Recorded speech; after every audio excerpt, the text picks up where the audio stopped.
Hey Rayleigh and anybody else watching, and welcome back to another message from your father. So today, Job 17 through 20. And we've been continuing this discourse that really is kind of like or at least it reads like a stage play, with the friends talking and Job speaking, and the friends and Job, and it's back and forth, kind of that diatribe. Don't know if that's the right word. But today we are looking at the interaction between Bildad, then Job, and then Zophar. So you'll see the tensions are starting to rise and things are getting a bit more intense. Today, we are looking, again, at those two friends speaking, and then Job's response in there as well. So 17, 18, 19, and 20. So chapter 17. And this is Job speaking right now. My spirit is broken, my days are cut short. The grave awaits me. Surely mockers surround me. My eyes must dwell on their hostility. Give me, O God, the pledge you demand. Who else will put up security for me? You have closed their minds to understanding. Therefore, you will not let them triumph. If a man denounces his friends for reward, the eyes of his children will fail. God has made me a byword to everyone, a man in whose face people spit. My eyes have grown dim with grief. My whole frame is but a shadow. Upright men are appalled at this. The innocent are aroused against the ungodly. Nevertheless, the righteous will hold to their ways, and those with clean hands will grow stronger. But come on, all of you, try again. I will not find a wise man among you. My days have passed, my plans are shattered, and so are the desires of my heart. These men turn night into day. In the face of darkness, they say, light is near. If the only home I hope for is in the grave, if I spread out my bed in darkness, if I say to corruption, you are my father, and to the worm, my mother or my sister, where is my hope? Who can see any hope for me? Will it go down to the gates of death? Will we descend together into the dust? Chapter 18. Then Bildad, the Shuhite, replied, when will you end these speeches? Be sensible, and then we can talk. Why are we regarded as cattle and considered stupid in your sight? You who tear yourself to pieces in your anger, is the earth to be abandoned for your sake? Or must the rocks be moved from their place? The lamp of the wicked is snuffed out. The flame of his fire stops burning. The light in his tent becomes dark. The lamp beside him goes out. The vigor of his step is weakened. His own schemes throw him down. His feet thrust him into a net, and he wanders into its mesh. A trap seizes him by the heel. A snare holds him fast. A noose is hidden for him on the ground. A trap lies in his path. Terrors startle him on every side and dog his every step. Calamity is hungry for him. Disaster is ready for him when he falls. It eats away the parts of his skin. Death's firstborn devours his limbs. He is torn from security of his tent and marched off to the king of terrors. Fire resides in his tent. Burning sulfur is scattered over his dwelling. His roots dry up below, and his branches wither above. The memory of him perishes from the earth. He has no name in the land. He is driven from light into darkness and is banished from the world. He has no offspring or descendants among his people, no survivor where once he lived. Men of the west are appalled at his fate. Men of the east are seized with horror. Surely such is the dwelling of an evil man. Such is the place of one who knows not God. Chapter 19. Then Job replied, how long will you torment me and crush me with words? 10 times now you have reproached me. Shamelessly you have attacked me. If it is true that I have gone astray, my error remains my concern alone. If indeed you would exalt yourselves above me and use my humiliation against me, then know that God has wronged me and drawn his net around me.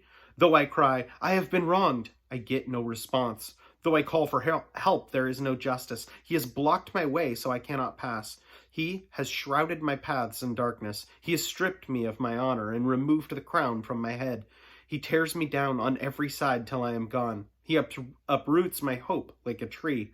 His anger abounds against me. He counts me among his enemies. His troops advance in force. They build a siege ramp against me and encamp around my tent. He has alienated my brothers from me. My acquaintances are completely estranged from me. My kinsmen have gone away. My friends have forgotten me. My guest and my maidservants count me a stranger. They look upon me as an alien. I summon my servant, but he does not answer, though I beg him with my own mouth. My breath is offensive to my wife. I am loathsome to my own brothers. Even little boys scorn me. When I appear, they ridicule me. All my intimate friends detest me. Those I love have turned against me. I am nothing but skin and bones. I have escaped with only the skin of my teeth. Have pity on me, my friends. Have pity, for the hand of God has struck me. Why do you pursue me as God does? Will you never get enough of my flesh? Oh, that my words were recorded, that they were written down on a scroll, that they were inscribed on an iron tool, on lead, or engraved on rock forever. I know that my Redeemer lives, and that, in the end, he will stand upon the earth. And, after my skin has been destroyed, yet in my flesh I will see God. I will see him with my own eyes, I and not another. How my heart yearns within me. If you say, how will we hound him, since the root of trouble lies in him? You should fear the sword yourselves, for wrath will bring judgment by the sword. Then you will know that there is judgment. Chapter 20. Then Zophar, the Naamathite, replied, My troubled thoughts prompt me to answer, because I am greatly disturbed. I hear a rebuke that dishonors me, and my understanding inspires me to reply. Surely you know how it has been from of old, ever since man was placed on the earth. That the mirth of the wicked is brief, the joy of the godless lasts but a moment. Though his pride reaches to the heavens and his head touches the clouds, he will perish forever like his own dung. Those who have seen him will say, Where is he? Like a dream he flies away, no more to be found, banished like a vision of the night. The eye that saw him will see him again. Will not see him again. His place will look on him no more. His children must make amends to the poor. His own hands must give back his wealth. The youthful vigor that fills his bones will lie with him in the dust. Though evil is sweet in his mouth, and he hides it under his tongue, though he cannot bear to let it go, and keeps it in his mouth, yet his food will turn sour in his stomach. It will become the venom of serpents within him. He will spit out the riches he swallowed. God will make his stomach vomit them up. He will suck the poison of serpents. The fangs of an adder will kill him. He will not enjoy the streams, the rivers flowing with honey and cream. What he toiled for must be given back uneaten. He will not enjoy the profit from his trading, for he has oppressed the poor and left them destitute. He has seized houses he did not build. Surely he will have no respite from his craving, for he cannot save himself by his treasure. Nothing is left for him to devour. His prosperity will not endure. In the midst of his plenty, distress will overtake him. The full force of misery will come upon him. When he has filled his belly, God will vent his burning anger against him and rain down his blows upon him. Though he flees from an iron weapon, a bronze-tipped arrow pierces him. He pulls out of his back the gleaming point out of his liver. Terrors will come over him. Total darkness lies in wait for his treasures. A fire unfanned will consume him and devour what is left in his tent. The heavens will expose his guilt. The earth will rise up against him. A flood will carry off his house. Rushing waters on the day of God's wrath. Such is the fate God allots the wicked, the heritage appointed for them by God. So again, we've been looking at this just incredible, almost spitting of kind of venom back and forth at one another, where Job is just so angry that his friends don't understand the depth of sorrow. Though they've sat with him, they're now lashing out at him. And what's interesting is 17:12. So 17:12 says, These men turn night into day, and the face of darkness they say light is near. And so it's interesting. We have a couple different responses from his friends, and they're not what they should be. Initially, his friends started out just being quiet and somber with him.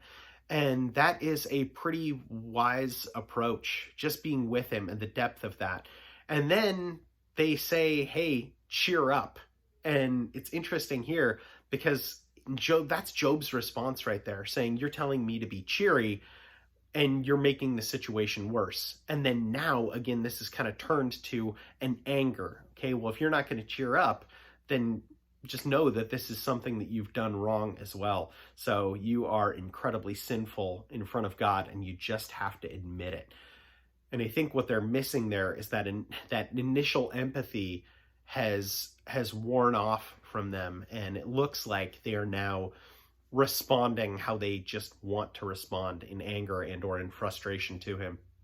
So my prayer for you, Rayleigh, is that you recognize the power of empathy and how important that is. And that's so important, and you'll see that throughout all of Jesus's life, just his empathy when people are hurting or in sorrow or in need. That empathy is a driving factor, and just absolutely incredible to see. And that's part of my prayer for you, is that you recognize that as entertaining as it can be to see people's clash of wills and ideology, and how there's so much information and knowledge backing scripture, you're never really going to argue someone into heaven.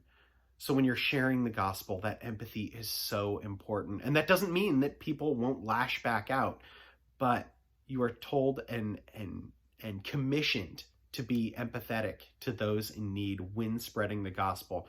And you'll, capture a lot more people with honey than you will with the venom that Job's friends are spreading. So anyway, know that I love you. That is my prayer for you. Empathy, empathy, empathy. So, so important. That doesn't mean you curb your what you know is right, but that does mean that you approach people differently.